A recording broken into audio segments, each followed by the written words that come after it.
sektor pembuatan manufacturing di Sabah pada 2020 hanya mencapai 6.47 bilion atau 7.8% KDNK. Maka itu saya cadangkan MITI membuat fokus untuk membangunkan industri di Sabah dan meningkatkan daya saing mereka dengan memberi keutamaan peruntukan yang mencukupi. Sabah kini menerima banyak cadangan peleburan dari pelabur-pelabur khasnya China, Korea Selatan, Taiwan, Jepun dan sebagainya. Maka itu saya cadangkan supaya MITI menganjurkan satu pameran galakan peleburan yang besar-besaran di Kota Kinabalu untuk bakal-bakal pelabur supaya mereka boleh melihat keadaan peleburan Sabah secara first hand dan membantu mereka membuat keputusan untuk melabur. Muka surat 268 item 00520 dana peleburan strategik 415 juta dan item 00525 dana projek berimpak tinggi 195 juta. Berapakah dari peruntukan ini diperuntukkan untuk menggalakkan peleburan dan projek di Sabah?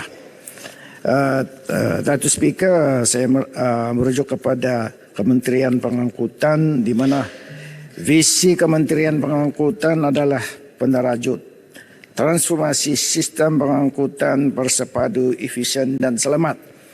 Manakala visi kementerian adalah memperkasakan sistem pengangkutan berasaskan teknologi sebagai pemangkin pembangunan negara.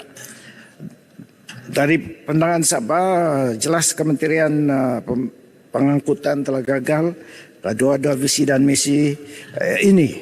Dari segi maritime umpamanya, peleburan sepanggar Kota Kinabalu masih belum diiktiraf sebagai second national load center. Pelabuhan sepanggar pun tidak disambung atau tidak dikonek dengan landasan kereta api dan tanpa integrasi pengangkutan ini ianya mengakibatkan pelbagai masalah penghantaran kargo dan daripada pendalaman Sabah. Maka itu dicanangkan supaya kementerian memikirkan untuk perancangan strategik membina sebuah peleburan darat di Keningau. Dari segi lapangan terbang antarabangsa Kota Kinabalu adalah airport yang nombor 2 sibuk di Malaysia dan ketibaan pelancong dari luar negara melalui udara adalah yang terbanyak. Maka Sabah memerlukan lapangan terbang antarabangsa yang kedua. Saya ingin bertanya, apakah rancangan strategik Kementerian Pengangkutan untuk menambah baik dan menaik taraf lapangan terbang di Sandakan dan Tawau sebagai lapangan terbang antarabangsa? Dari segi darat, rel pelabuhan sepanggar Kota Kinabalu tidak disambung atau not connected dengan landasan rel.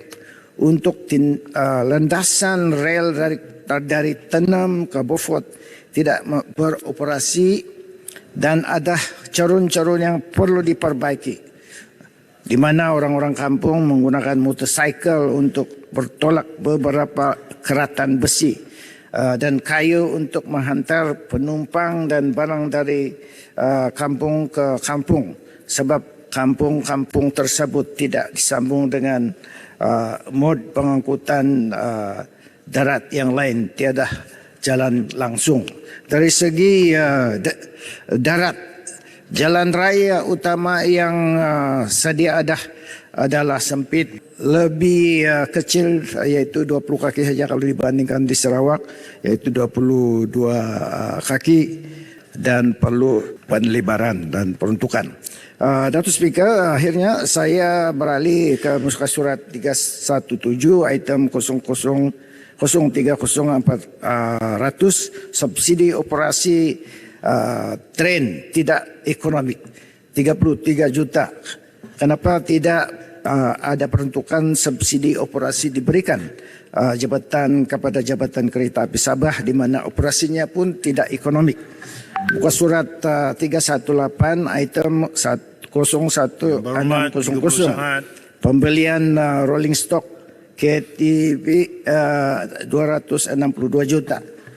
Saya ingin bertanya, bolehkah sebahagian kecil peruntukan ini digunakan untuk membeli rolling stock untuk jabatan kereta api Sabah? Sekian, terima kasih. Terima kasih Yang Berhormat Keningau.